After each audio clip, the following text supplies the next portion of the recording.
Okay guys, update tayo. 110 days na siya ngayon guys.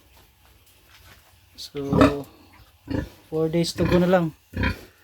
Antayin natin 4 days to go bago siya manganak. So, tingnan niyo yung ano niya guys, oh, dami ng gatas. Oh, yan.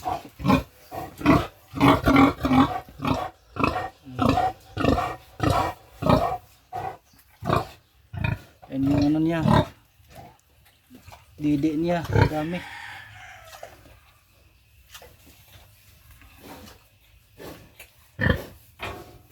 $110 days pa ngayon.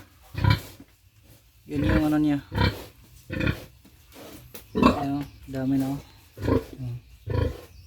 Sobrang laylay. Tinaya yung ano, oh, mamaga na. Lapit na talaga yan, sign. Tapos yung ito, ready na rin to para to sa mga balik. Tapos meron tayong ilaw dito, heater. Gagamitin lang natin to pag tag-ulan o malamig. So ito yun. Ito na to, lagyan ng ano dito. Ito na lang as is. Para labas-pasok na lang sila. Ang purpose lang nito is hindi sila malamigan. Ginamit ko na rin to last yung first time niya mga anak, so ito rin ginagamit ko to. Dati may bubong to, ito takip, ngayon tinanggal ko na. So ito yung natin minahin. 110 days na butis.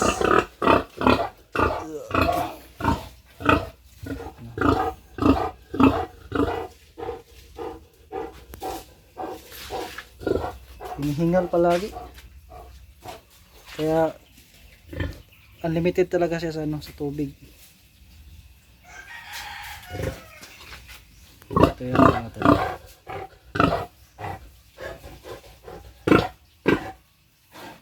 Yan. Sira na natagal ito lagi so.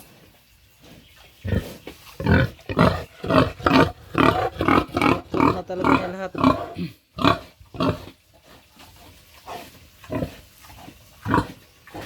Nakakamiss lang yun yung susunod. Ganyan din siya dati nung ano, first time ng anak. Daming ano, namamaga talaga yung didi niya. Kasi yung pinapakain ko is pig block, yung maker. So, tested na talaga yun na pagatas yun.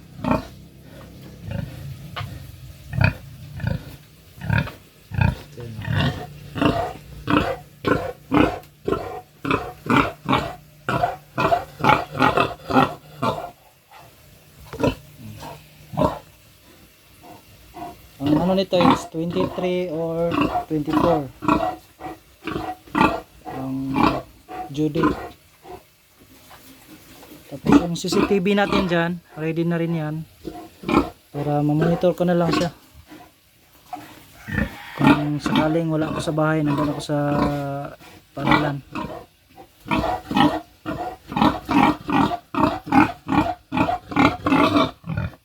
Dik-dik, dia lang kadik.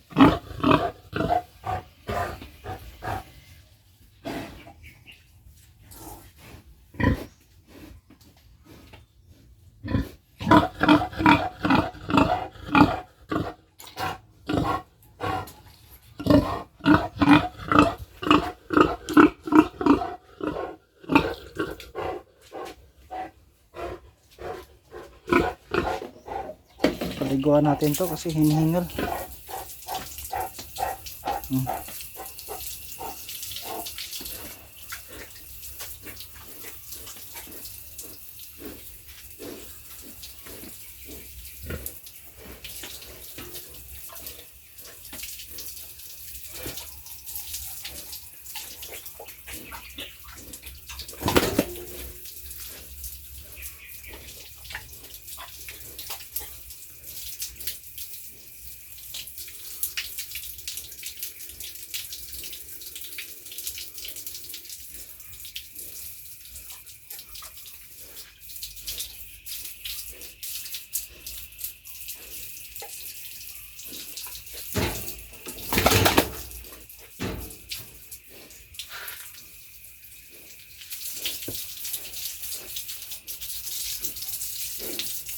Saka kinuha ko yung harang dito para hindi siya mahirapan. Sinahirapan siyang humiga pag ano, mayroong harang. Direct na lang siya doon sa ano, sa stopper ng pintuan.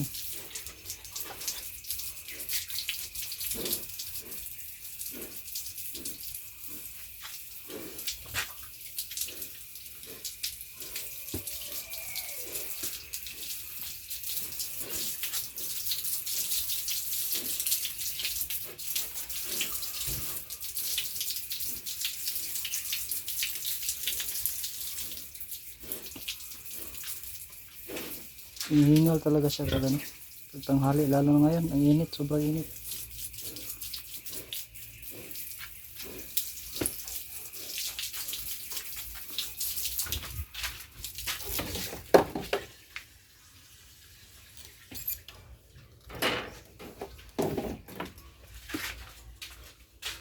So yung CCTV natin, iwan ko kung umandar ba to.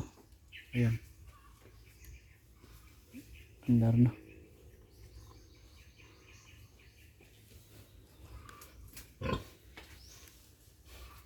Ito yung ano natin.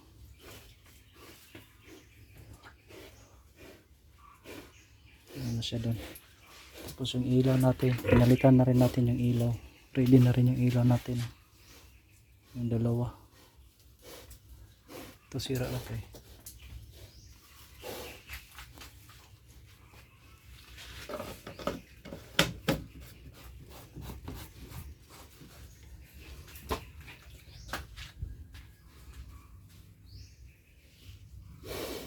Three days or 4 days na lang.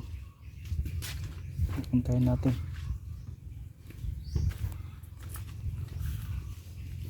Sobrang init ngayon eh.